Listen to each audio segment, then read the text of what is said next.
everybody. Welcome back to the Technology Podcast. I'm the technology evangelist, John Fluke.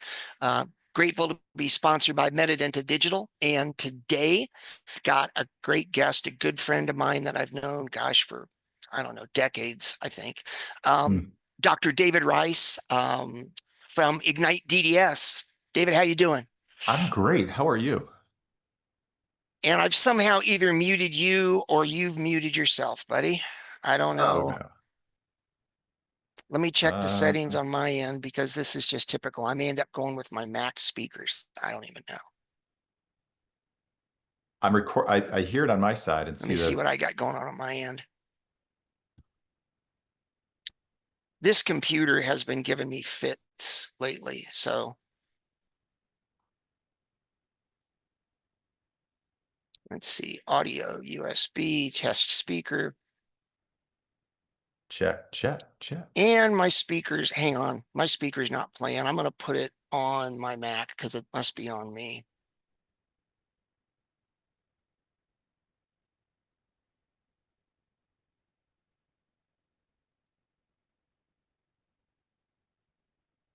Mac speakers. Let's see what that does. Okay, David, try some now and see if I can hear you. Say something incredibly profound. Yep, that was it. Okay, let's just scratch that Yep, intro and let's just start over. I have no you idea got it. where the anyway. All right, three, two, one. Hi, everybody. Welcome to the Technology Evangelist Podcast. I'm Dr. John Fluke, and I'm grateful to be sponsored by Medidenta Digital. And today I've got a guest who's been a great friend of mine for probably decades. Um, Wonderful dentist, wonderful motivational speaker, and life coach, Dr. David Rice, who is CEO of Ignite DDS. David, thanks for joining me. Thanks for having me, John. How are you? I'm doing well. How are you? I'm doing well too. I'm home for once, so I'm really enjoying myself in this moment. And you're in what, North Carolina? We are in Tampa. Oh my gosh, you moved, I think. Yeah, Okay, you did yeah. move? Okay. Wow. The Tampa, that's got Anastasia to be keeps me on nice. my toes. That's great. Hey, do you remember how we met? Because honestly, I don't. I know it was through Anastasia, and I Okay. think I'm guessing were, hanging out with Paul and gang, and she knew you guys, I think, even before I did. Yeah, that's true. I remember, gosh, years ago, I don't remember the meeting. I'm pretty sure it was in North Carolina, and she was there, and oh, we just had a blast. You're a lucky guy. Anastasia's just a great lady. She's funny, she's bright, she's dynamic. You two belong together. Oh man, I'm like Samsonite. She's just carrying me all over the place, John. She's so good. That's terrific. Okay, so the way I have to start is I always kind of do the origin story with folks. So, from the time you were kind of a kid or whenever it was that you felt like you wanted to go into dentistry, kind of take me how you got from that point to here. Okay, I love that. I love that. So I was one of those weirdos who liked going to the dentist. I, of course, had braces, too many times to say out loud. I was a phase one, phase two, and I think even phase three kid. So, my dentists and orthodontists became role models. They were just, two good guys who had great teams. As a kid growing up, my knowledge of that was just happy people whenever I was in there who seemed to like Nice. each other and like what they do. So I did like the whole externship things in high school and worked in hospitals and went to dental practices and, fell in love with dentistry a little bit blindly beyond like the personalities that I was around, which taught me a lot of lessons in and of itself. So I think by the time I graduated high school, I had at least told myself dentistry was it. Pretty focused in undergrad. Went to Buffalo Dental School, graduated in 94, did a GPR out of Pittsburgh, Pennsylvania. Loved it. Great, great.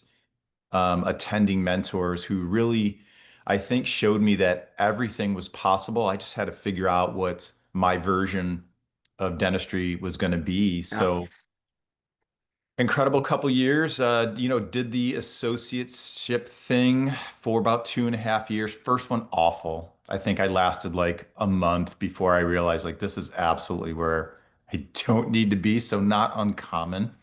Yeah. And then bought my first practice in 98.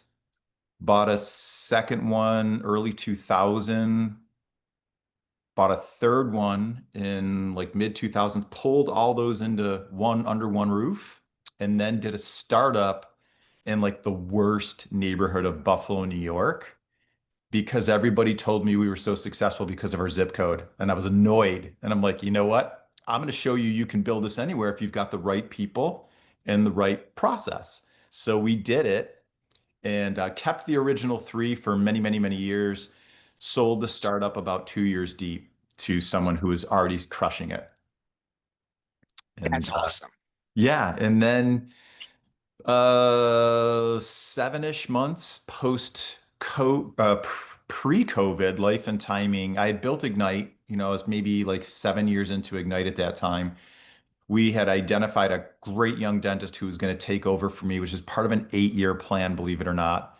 I am a like super type A planner. And 7 months pre-COVID, we closed the deal. I went back to being an associate again, and my intent was fly back and forth and see patients 3 days a week. And then COVID hits, and we basically looked at each other virtually and said, like, you guys great? We're like, we're great. They're like, you good? I'm good too. So now, my primary job is running Ignite DDS. It's coaching practices, it's speaking. We work with a lot of young docs. We donate. It's way too many hours to dental students to say out loud, but it's part of our core mission, always has been. We will always do it. And I fly back to New York every other month, and I do dentistry 3 days a week so I can stay in it, stay relevant, practice what I preach. And, here I am in Tampa, Florida with Anastasia, and we feel very, very blessed. Life is still a roller coaster. I think anyone who Yep. tells you everything is like sunshine and rainbows is not sharing the total truth. But we're just really grateful we found each other later on in life and, work hard, play hard, and enjoy our time. That's that's awesome. It's funny how these things work because you I love the expression no plan ever survives first contact with reality. And um it's so true. You can have it all just set, and then there's some little tink, and the whole, you hit a bottle cap in the ocean, and the entire, ship swerves 6 feet to one side. And so you got to be flexible. You've got to be, innovative, but you've got to have that drive to be able to, okay, it's a little off kilter now, but I can still manage this. And I want to tell you too, I love the fact that you're helping students and young dentists. When I got out, I'm a little bit older than you. And so when I got out, there was no internet. Um, there were, I think AOL was around. They were like brand new when I first got a computer. It was CompuServe, a service called Prodigy, and AOL. And those were like little online communities, where you could like, chat between people and stuff. But I came out of school and I worked as an independent contractor in an office. I was responsible for everything. And the kind of weird thing was the doctor that owned the office was super type A. And he was like, you can rent space from me and you can rent my employees. Um, but I don't want you here when I'm here. So Mm. he worked. At the time, I was a big night owl, and he was a day person. So he'd come into the office and he'd work from like 7 to noon or 6 to noon, and then at like 1 in the afternoon, I'd show up and work until 7 or 8 at night. And that trying the big reason I'm talking about this is the whole thing of I got out of school and I knew how to do dentistry the dental school way, but I had no idea how to actually do dentistry in the real. And I had to figure it all out myself. Golly, my first endo took me six 90-minute appointments to complete. And I did that for about a year. And then I wasn't making any money. And I thought, if I'm going to starve, I might as well just starve with my own place. So Mm. I left, you know, basically I bought an office, but it had been closed for 3 months. It had only been in existence for a year. And the guy, making a long story longer, the guy that owned it had been in the Air Force for 20 years. He got out. He decided to go into private practice. He did it for about a year. He realized he didn't enjoy the, private practice nearly as much as he enjoyed the military thing. So he re-enlisted, closed the office, and then 3 months later, I basically bought one operatory, a little bit of equipment, and a list of people that had been in the office at some point that I could call. And just took it from there. But the whole point of this though is that I didn't know anything, and I had nobody to talk to. I had nobody to help me. And so I love the fact that you're helping young docs, because even today, with all the stuff that we have in the dental schools, you still don't learn enough to really get out and just sit down and practice dentistry. So I think your contribution in that is huge for the future.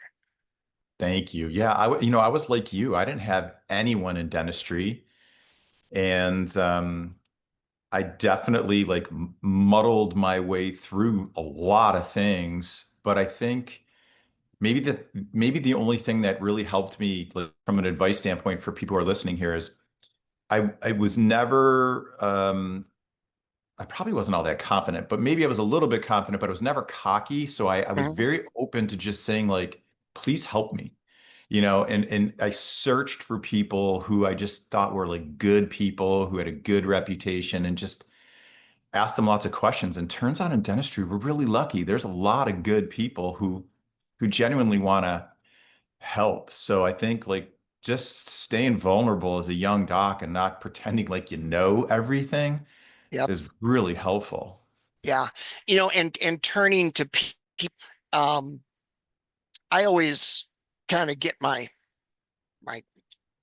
hair on the back of my neck up in an angry way when doctors talk about dental labs, and they talk about how, I say and they do exactly what I say. And I'm like, you know, I'm a big relationship guy, and I've dealt with the same lab almost my entire career. It's a small lab. It's in the KC area where I am. And I have learned so much from that guy. I'll send him something and he'll call me and be like, "You really sure that you want to do this way?"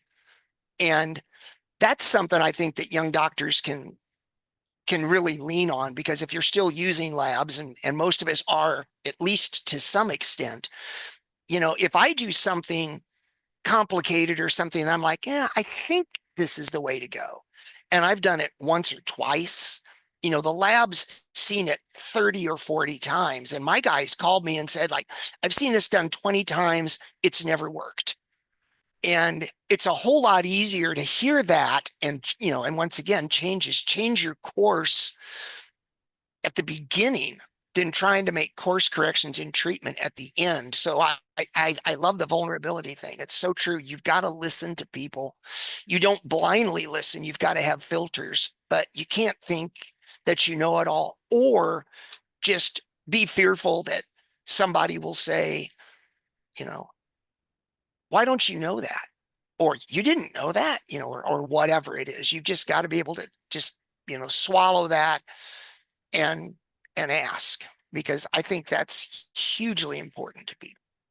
Yeah, it's so important. And that's a great ad on the lab side. Like, those teams, man, they've been around the block. They see thousands of preps, and in today's world, thousands of scans. Yep. And they know what works and material selection.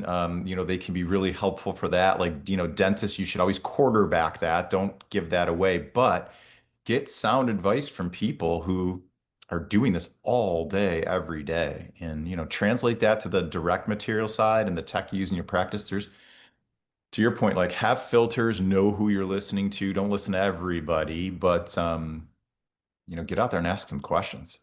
Yeah, totally agree. Now I'm going to completely veer off on an off ramp here for a second, Yeah. so that people know the backstory on this. I was on. David does a podcast with a really good friend of mine who's also been here on the Technology Evangelist podcast, Dr. Pam Maragliano, who's the chief dental editor of Dental Economics. They do a podcast called Dentistry Unmasked, and I did an appearance earlier this year, and we had a brief discussion of spirit animals. And David, during that discussion, you said you didn't have one, but you were really going to put some thought to it. So I'm going to put you under the bright light like the Inquisition and say, did you ever come up with one just out of curiosity?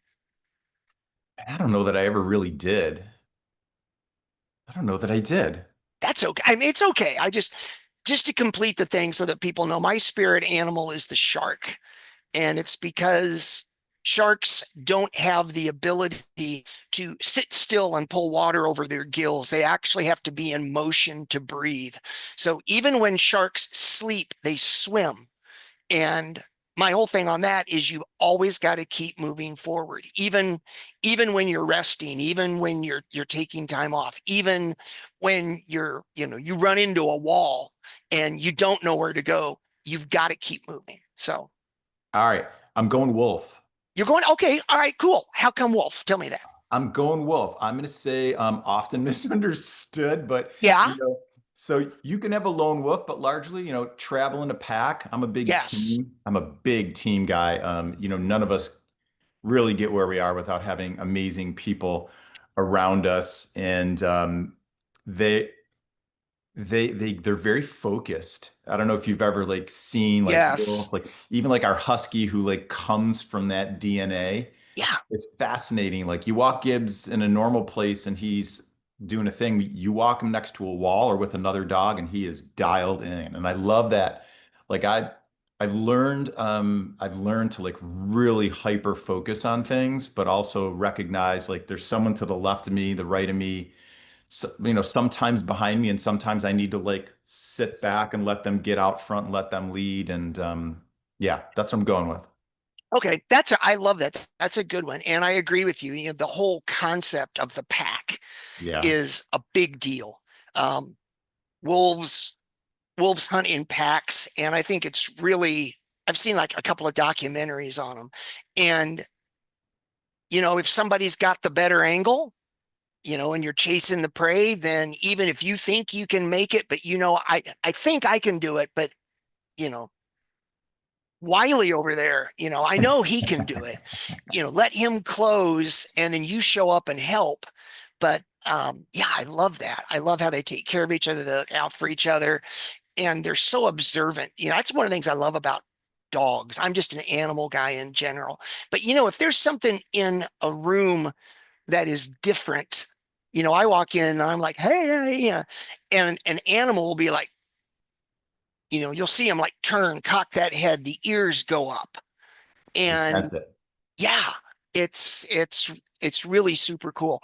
So you talked a little bit about tech with dentistry, and circling back to the lab thing for a second. Um, I'm big in 3D printing, and a lot of people have asked me, well, isn't this going to put the labs out of business? And I'd Mhm. like to get your take on that, because my take is no, because the lab, we need human beings, and I don't think a machine can ever replace the soul that comes from humans touching something, and humans seeing a shade match or shade characteristics or whatever it is to be able to do that. So where are you on that? I'm right there with you. I feel like we are better with technology than we are without technology. But no, I mean, gosh, do you remember when uh, CAD CAM first came to the game 30 years ago, like almost, Yep. 20 something years ago, 30 years ago? Everybody thought, oh, we're going to mill all of our own crowns in our practice and there'll be no more labs. Yep. Like 180 degrees happened from that.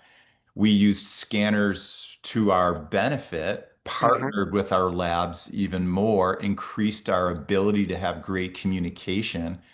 So I feel like the technology will help us all be a whole lot better at what we do. And entirely agree with you. Like labs are like they're an external part of our team. For some of us, we have them as an internal part of our team, but that's a team member that's not going away. Yeah. Not of them, but have you heard about what Dandy is doing lately?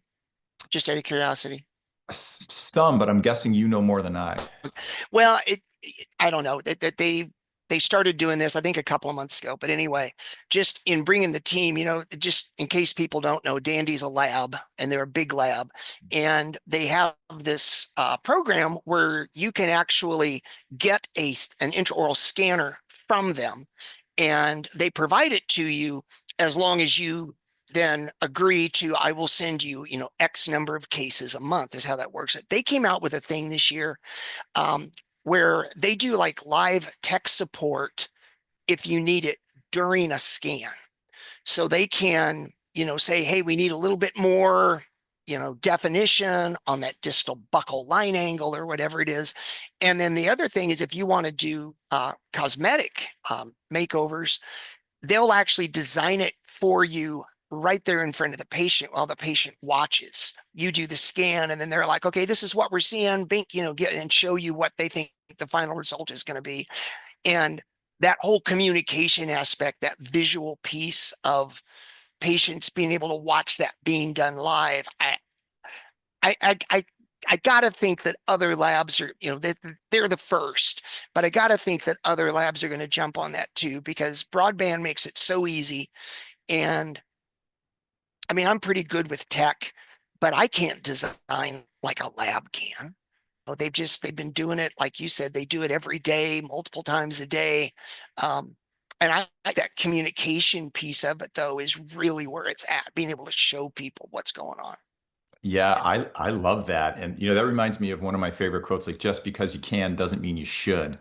Oh, I So love that. like is your time, dentist, best spent mastering what somebody's already mastered and can deliver to you in real time? Or is it best spent saying like, hey, Jedi Master on the other side of this, I'm going to do what I do, you do what you do. And as Yep.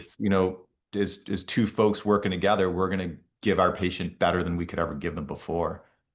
Well, and kind of going along those lines for simple things. Um, and I don't mean simple to denigrate anybody, but it's like I've got the team involved with this. We have a mill. Uh, we 3D print a lot of stuff, but we've got a mill, and the design and the creation, all of that, I've got the team doing that. I don't do it.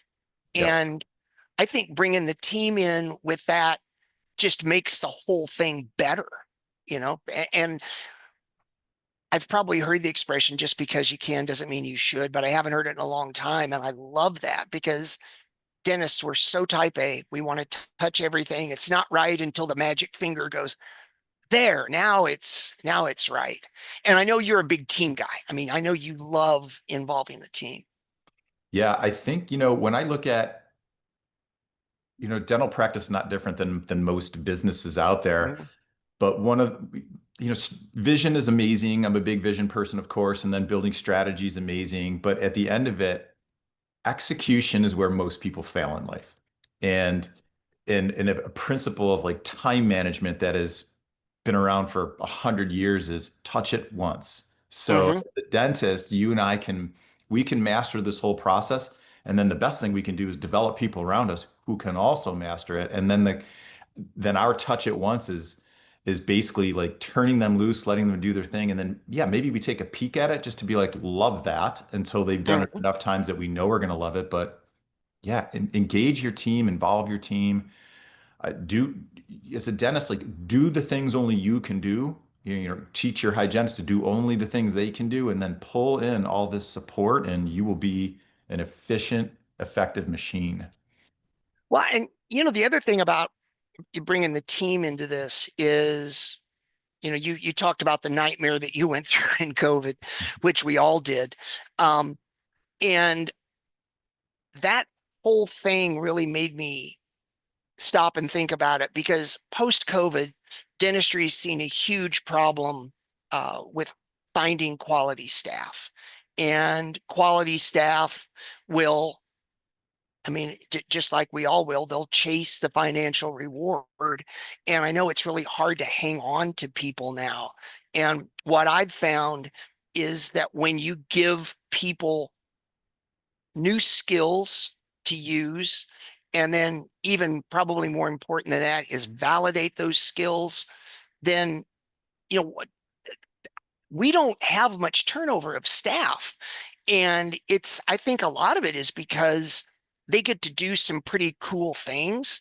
And I think at night, if they're looking on Indeed or whatever, and they see, oh, I could make $1 an hour more, but all I'd be doing is just, vacuuming up spit all day. And, where I am now, I get to do all this other cool, amazing stuff. Um, the one touch thing is genius. I actually refer to our fixed stuff as I call it prep and go. I just prep and then Yeah. I go. And if it's something that we're going to do in house, I check the scan, I check the design, I check the final, but I don't touch it really. I don't have to anymore, other than the places where I'm legally bound to touch it. But that Yeah. efficiency just gives you so much more, you know, the multitasking of what we do is so hard. And if I can take one more thing out of the hopper that I've got to process, I mean, I'm better for it as well. 100%. And how much does your team absolutely love you when you walk around and you're like, great scan. Love like you just notice what people do. Because genuinely, I think like we're really similar. Like we're excited when we see people doing really cool things around us. So it just comes off. It's very authentic. It's very genuine. But 10 times a day, an assistant on our team is hearing like, "Whoa, amazing scan! Love that design. Love that." Yeah. It just feeds, and to your point of people having trouble retaining, team. I've said this a million times since 2019, but people don't leave a job. They leave us. So Yep. if they're walking on us. And Mhm. there's some people chasing dollars out there, but I feel like the chasing dollars is leveling. It's people are looking for a really great fit and they really want to feel a part of something bigger than themselves and like they belong and be around people who actually care about them and give them an opportunity to develop and be better tomorrow than they are today. Well, and I've told this story on the podcast before, but I don't know if I've told you, so I'm going to share it again. Is that the two assistants that we have that are what I call the milling assistants? They're really humble gals, and so they'll do everything they do, and they'll seat a crown, take a bite wing of it to make sure that everything looks good. They'll come to me and go, I've got a bite wing for you to check. And I look at it. Yeah, it looks great. And then I go in to do the final check with the patient. And as I'm doing that, I normally will say to the patient, she tell you she made this? And they'll look and they're like, what? And I'm like, oh yeah, she made this. She did that scan thing that we do. And then she took that file and she opened it in this design software. She actually like laid out how this crown is going to be. And, then she took that file and she fed it into our robotic milling machine that basically takes a block of porcelain and cuts it down into this custom fit. And then she's put this all together and, now she's putting it in their mouth and they'll usually look at the dental assistant and the dental assistant is kind of, like kicking their toe and looking at the floor. And they're like, you did this? And, they're like, yeah. And the patients are always, like, give her a raise or you got to hang on to her or, something like that. Yeah. And like you said, when you get that kind of feedback on a regular basis, it validates what you're doing. It gives you that feeling of value, that people won't trade that for anything. They won't. And I know sometimes as dentists, like let's be honest, whether it was dental school or an opportunity early on in your career, like there's plenty of people out there like trying to like squash you and kind of Mhm. steal like whatever, Oh, yeah. what you're bringing to the game. But so I know a lot of dentists worry like, man, but if I just keep shining this light on other people, what about me? And the reality is like you have to just trust that when you keep doing that with your team and lifting them up, that every time you walk out of a treatment room and a patient looks to your assistant, your hygienist and says, like, what do you really think? Like that team member is totally like throwing you on a pedestal. And you're Yep. just building this like crazy, like character-driven culture where people raise each other up all day long. And not to get like too woo-woo, but that's where it's at. I wanted my patients to come to me because I was the greatest dentist in Western New York and I did the most beautiful dentistry. And there might be like 15% of the people over the last 30 years who've done that. And probably the reality is 85% of them came because they love the people in our building and they feel better about themselves when they're hanging out with us than they do when they're anywhere else. Yeah. And that's the magic. It really completely agree with that. Let me go off on another little direction here too, because Yeah. a lot of people may not know you're an author.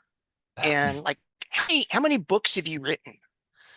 So I've written a couple. I only published one of them. One of By them the I way, I want to say you just did the same thing the dental assistants do. Okay. I was like, how many books have you written? And you actually looked down, kind of lowered your head. I'll bet you kicked the floor with your toe because you're a humble guy. But anyway, go ahead. Thank you. Yeah, so I published one called "Is Everyone Smiling But You?" I tabled another one that I wrote for a later date, and I've got one in my brain probably for maybe 2 years from now. But it's a book about how to build your best life, and some of it are business principles, some of it is are principles that just drive success in life, however, you might define it as the person reading the read. I think most of us who've been unhappy in our life are probably largely unhappy because we keep chasing this version of success that isn't ours.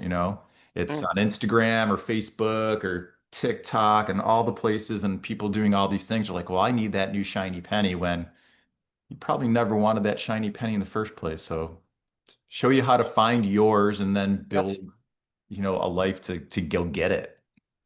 And that is so true with the whole thing. I mean, and I think our judgment of ourselves, dentists judge themselves. I think we probably have since dental schools were created because it's like it's got to be perfect. Why isn't it perfect? How could it have been more perfect? Kind of a thing. But I saw this article. I think it was in Vanity Fair, but they a couple of the journalists got together and they hired a pretty young woman and they said, we want to make her an influencer. Mm, And they had some photos in this thing, and the one that really struck me was just amazing. They went to Home Depot and they bought, it's a true story, they bought a toilet seat. And the reason they bought it was it looked remarkably like the window frames on an aircraft. And then they would put that up in front of a big high def screen and they would have her like lean in and take a selfie with all these amazing things behind her, like flying into Jamaica, just, on approach to Rio de Janeiro. And they had this girl and everything was faked. She didn't go to any of these places. She didn't do any of the amazing things that she said she did. But a huge number of people started to follow her and judge themselves on how come I'm not, like 22 years old and spending a week in Rio or, yeah. whatever. And they never showed her with no makeup on. They never Mm. showed her, like sitting in her little, one bedroom apartment with, cardboard boxes for end tables. What they showed was a false reality, but we're so susceptible to that. And whether it's looking at dental cases, whatever. I mean, you see these things in the news. I see them all the time about these people that are arrested for doing dentistry without a license. And a lot of it is the patients are driven to them by TikTok, where they post these befores and afters of things that people think, oh my gosh, that's how I want to look. And they're either completely faked or they're things that they didn't do that they found somewhere online and posted as theirs. And then, dentists, we see these cases that are posted and we're like, how come mine doesn't look like that? Or how come mine doesn't look like this at 20 years old, but what you're really doing is seeing something that was, you know, taken 2 weeks ago, and then somebody said it was 20 years. I mean, you just don't know, but then you start judging yourself for it. And we don't Yeah. need an excuse to judge ourselves, maybe as human beings in general, but definitely as dentists. We're hard on ourselves. Totally agree. Yeah, I've been in a number of rooms with, people like you and I have been doing this a long time, and I think the universal thought process is about 80% of what you see on social media, maybe more, is just totally fake. Whether Yeah. it's a veneer case, a crown case, an implant case, or whatever, fill in the blank case is just entirely BS. So, there's some people you can trust. Yeah. I think there are small circles that sort of travel around the globe, often together, and we know that their dentistry is legit. We know what they're saying is legit versus, yeah, you could stand in front of the room and pretty much say anything you want, and maybe it was a toilet seat. I love that, with a high def screen, and it was just a Yeah. bunch of bunk. Yeah, it was amazing. All these pictures of her like leaning forward and pointing at the screen with a big smile, and all this stuff, and it was completely fake. Something a lot of people don't know, and I know, but I know this, is you go to lecture at a decent sized meeting, and some of the paperwork you sign is that my photos are unaltered, they're unedited. Um, I haven't done anything to clean them up or make them look better. And I remember the first time I saw that, I honestly, it made me a little sad. I was like, really? Yeah, I mean, yeah, I'm a professional with a license, and I have to say, I sign here that I am honest. I mean, there's a little, I don't know, that kind of bugs me that we have to do that, but I think probably the reason we have to do it is somebody pulled something off, and it comes back to the lowest common denominator. yeah. Have you ever been in a room where you've seen your work before? Once, yeah. I've been in one where I saw my work before. I was in another one, and this one, the work one, like, irritated me, but this one bothered me. Somebody shared a story and had an image that was a family member of mine and was telling the story. So I really, maybe less than politely went up and said, like, wow, that's a really cool story. Like, tell me more. So they ran with it. And I'm like, okay, I'm going to give you, you don't have to say anything, but here's your opportunity to never put that in another program. Because first of all, that family member of mine is a minor, and I didn't Oh, give you oh, permission. So that actually is, I'm pretty sure, a felony that yeah, you just committed. And I'm going to give you a hall pass today. But my cousin, who is the dad, is maybe not as nice as I am. So crazy, but that, crazy. you know, two things on that. Number one, I'd like to say I can't believe somebody did that, but unfortunately, I can believe somebody did that. Yeah. But I think the way you handled that is super cool. Oh, thanks. Yeah, I mean, you called him on it, but you gave him the hall pass, you know, and I don't know. It's one of those things where probably 99% you should have done something else, but it's that little 1% of like forgiveness and Yeah. understanding and giving them a Yeah. chance.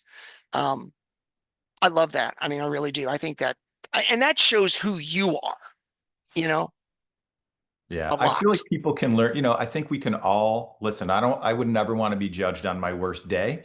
Right. So I feel like, okay, so that person made a bad choice. They probably tried it in a small room, got a bunch of laughs, and just said, okay, this is a thing for me now. And, Yeah. maybe the best news for both of us that day is we somehow wound up in the same room, and I was an audience member, and, looking forward, that person's hopefully doing some better things. And yeah, I can tell my cousin, like, his kid's not getting as many laughs as he was Right. before, but that's okay. That's a great story. Oh my God. Um, so real quick, I want to talk about 3D printing for a minute. Love it. Where do you think that the profession and the industry is going in that sphere? Because you see a lot of offices, you talk to a lot of dentists, you have an incredible perspective. So tell me what you're, seeing right now, and then what you see for the future in that area. Sure. What I see right now is a lot of energy.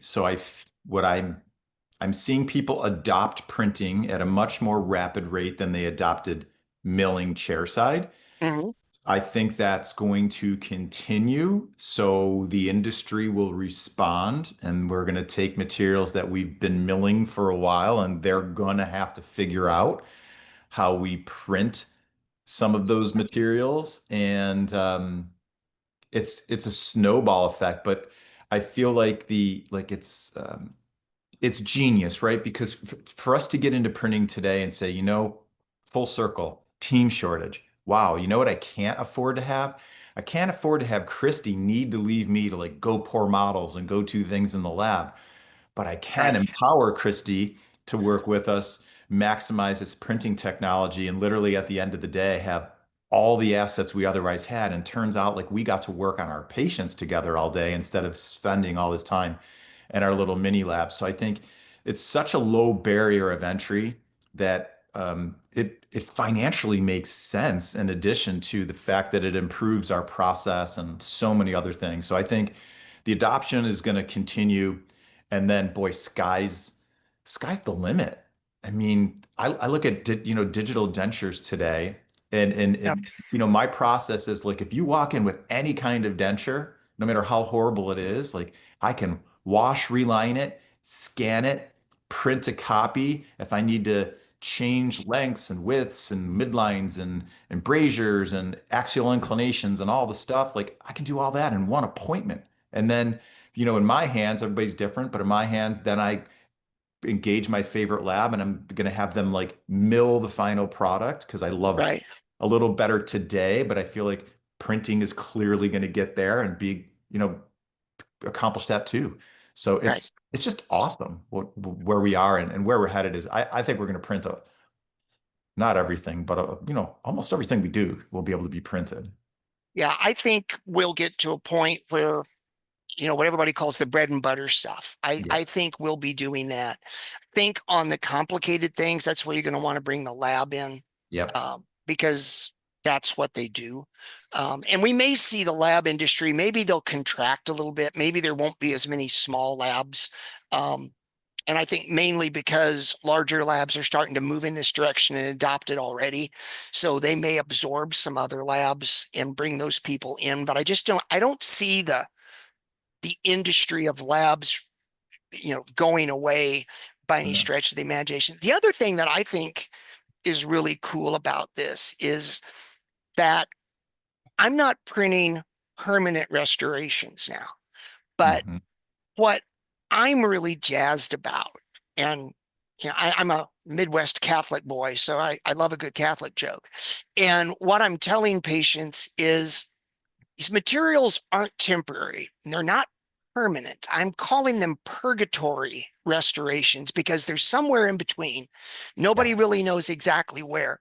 But I think it's the great thing, I think, for fixed is that if you're doing either, like an entire arch or a full mouth, or you're doing something cosmetic, and we've all had cases, especially with cosmetics, where you do a mock-up, you do all the things we do in an analog world. And then when the patient comes in for the finals, you try the finals in, the patient's like, oh my gosh, this is great. You bond them in. And then like a couple of weeks later, the patient comes back and goes, can you just like round this one a little bit? And then right here, just kind of I think it sticks out a little bit. And so we're in there and we're trying, now we're cutting on the finals and trying to get those back to a high sheen and, make them aesthetic. And what I see with fixed is print in these amazing materials that are purgatory. And then you tell the patient, wear these 6 weeks or wear these for 3 months or whatever it is, because I know they're going to last. And then when the patient says, can you just do that? Well, then it's like, yeah, no big deal. Zip, zip. And when they get to the point where they're like, this is exactly perfect. This, and what I would do was make the adjustments. And then I'd say, okay, go try these for a while.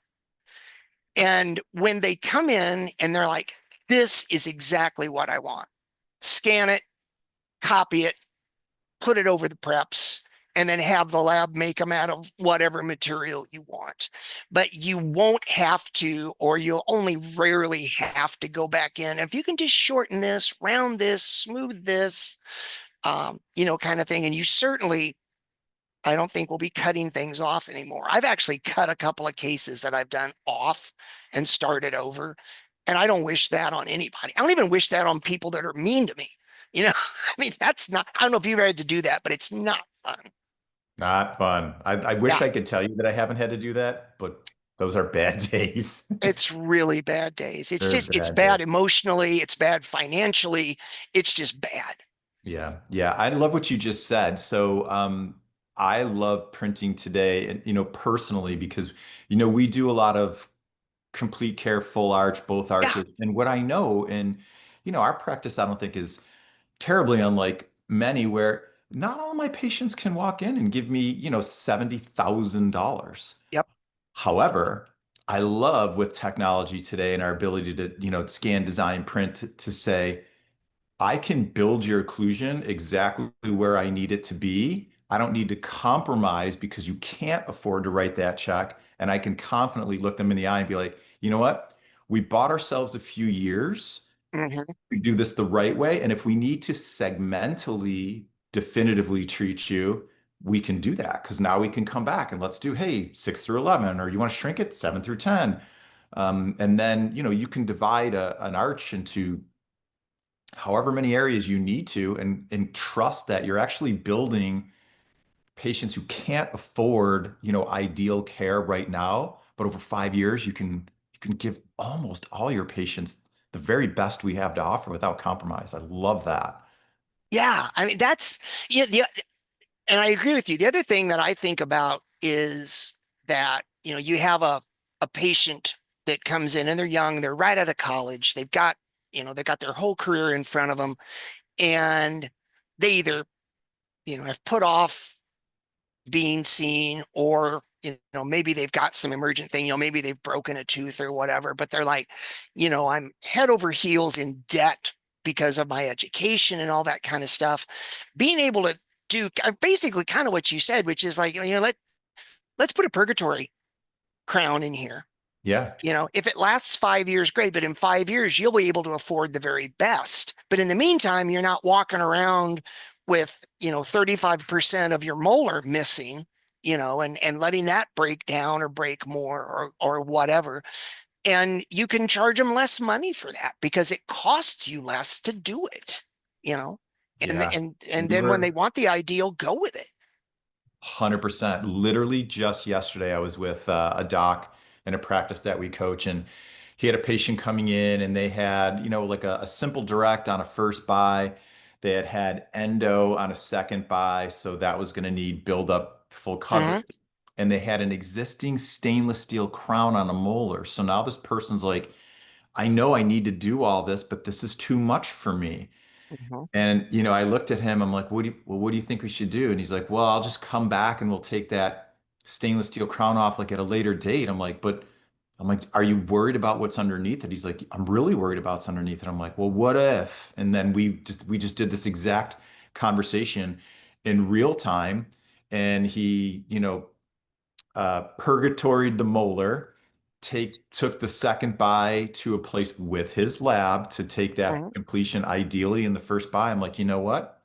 You just bought this patient the best dentistry you could give them over time. And think about what a service that is for people who just, can't maybe afford it now, but you gave them the ability to not lose a tooth. Because the reality is, leave that on there for 2, 3 more years. We all know what's going to happen. Yeah.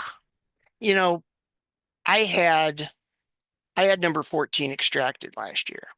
And it's kind of funny because I've had more things go wrong in my own mouth than I think honestly, any of my patients.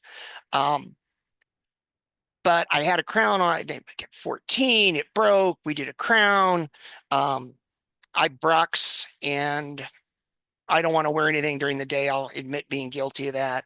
So I busted up the second crown. It's a long story, but I went through like three crowns with different reasons. And I was just like, we we talked about it, we game planned it, and the docs and I was like, if it wasn't me, what would you do? And they were all like, we'd extract it. And I was like, well, then that's what anyway. My point of this is that I've been telling patients my entire career that 80% of your masticatory function comes from your first molar and your second premolar. It's a great stat. I always tell people that. When you lose 80% of your masticatory function, personally, it's a whole new ball game. And I couldn't wait to have the implant. Yeah. And if you can get people by, if you can do something to give them some time and just not curse them to, well, that's it. It's either $50,000 or, learn to really enjoy eating bananas. Um, I mean, that it's the world we live in isn't a black and white world. It's a shade of gray world. And if I can get somebody, at least into the light side, I mean, that's it for me. Yeah, and you made a really like phenomenal point earlier because like we can say $50,000, but to some patients, 5,000 is a lot. To some people, 1,000 is a lot. Like so our ability to just find paths for our patients because of technology today, like the printing world it's just opening up so many doors for us. I remember when I was in college, it's kind of funny because as doctors, I mean, we make a decent living, and we don't really have to worry about where the next nickel is coming from, or really like, gosh, do I want to buy a gallon of milk, or do I want to, keep Netflix or whatever it is. But I can remember being in college, and on Fridays I would walk home, and there was a little bar I'd walk past. And Friday afternoon, college town bar, everybody is in there, and they had 35-cent draws. That was the big deal. Friday, 35-cent draws back in the day. And I can actually remember walking up the street and seeing it and thinking, can I part with like a buck five, today Yeah. to go hang with my friends and have three, or can I not? And, once you get some success, you don't really think about that anymore. But there's a lot of people in your, share where you're like, it's 2 grand.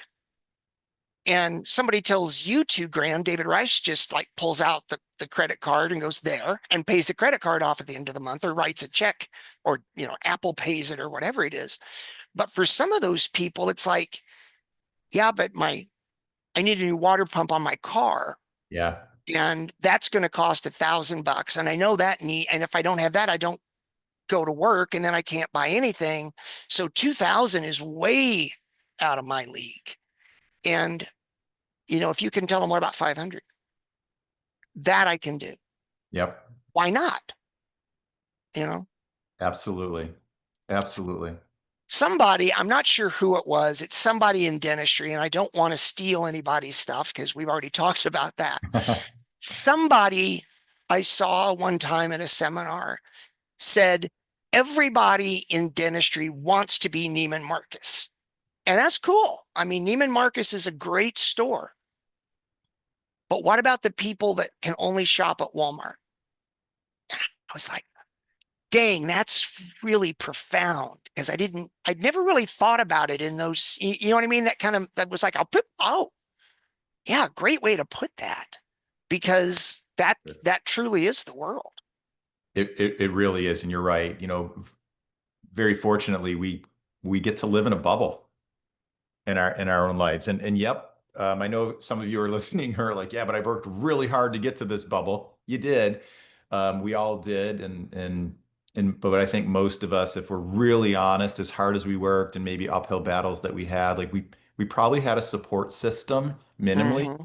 that, I didn't come from money, but I sure had a, pretty great mom and dad. So I think we had some kind of leg up that helped us get where we were in some way, shape, or form. And some people just don't have any of those legs up. So kind of going off of that, um, how do you handle failure? Personally. Yeah. Yeah. Well, let me say this personally, and then maybe what you would tell a young doctor that is kind of struggling to get some traction in their life and in their dentistry. Yeah, I would say first I'll caveat it with a whole lot better today than I used to. So this is an evolution, and some of you are, you might not have a good plan today. Um, Failure. First part today, like you have to forgive yourself for whatever happened, whatever went wrong. You just have to be able to look in the mirror and like the windshield's bigger than the rear view mirror for a purpose, right? I'm looking straight ahead. I'm not looking behind me. So forgive yourself, learn a lesson from whatever that failure was. What could I do differently to either avoid it or get through it faster? Or maybe sometimes failure just happens, right? And we've done all the right things and it just happens. And just at that point, I think acceptance that this is life, we are human, failure happens. So that's probably where I am today. I have a great support system in Anastasia, so I don't feel like I'm alone. So if you don't have a favorite person or favorite people around you, I would say what I would do today is go get at least one or two mentors. They maybe are a family member, maybe they're a friend, maybe they're a colleague, maybe they're a neighbor, but people who can people you can trust, you can Mm, talk out loud to. They're not going to judge you and who can sometimes just listen and be a sounding board. I like that as one mentor. I'm a big fan of a top 2% mentor. That's a Brendan Burchardism. Um, but people who are highly successful in whatever you want to be successful in, and that could just be like joy and happiness, right? Like that's a thing. mhm. And then the last mentor I would get is someone who's a contrarian who just sees the world 180 degrees different from you and they can catch your blind spots. But I would go get those three people. Sometimes it's one person, sometimes it's two, sometimes it's like six, eight, nine people. And I would make it a point to build really strong relationships with them on the front end. So when life hits the fan, it's not an emergency, it's just another conversation. It's beautiful. You know, the couple things that I've learned is that I think especially with the mentality of a dentist is that if it's perfect, that's what I'm supposed to do. And if it's imperfect, what happened to me?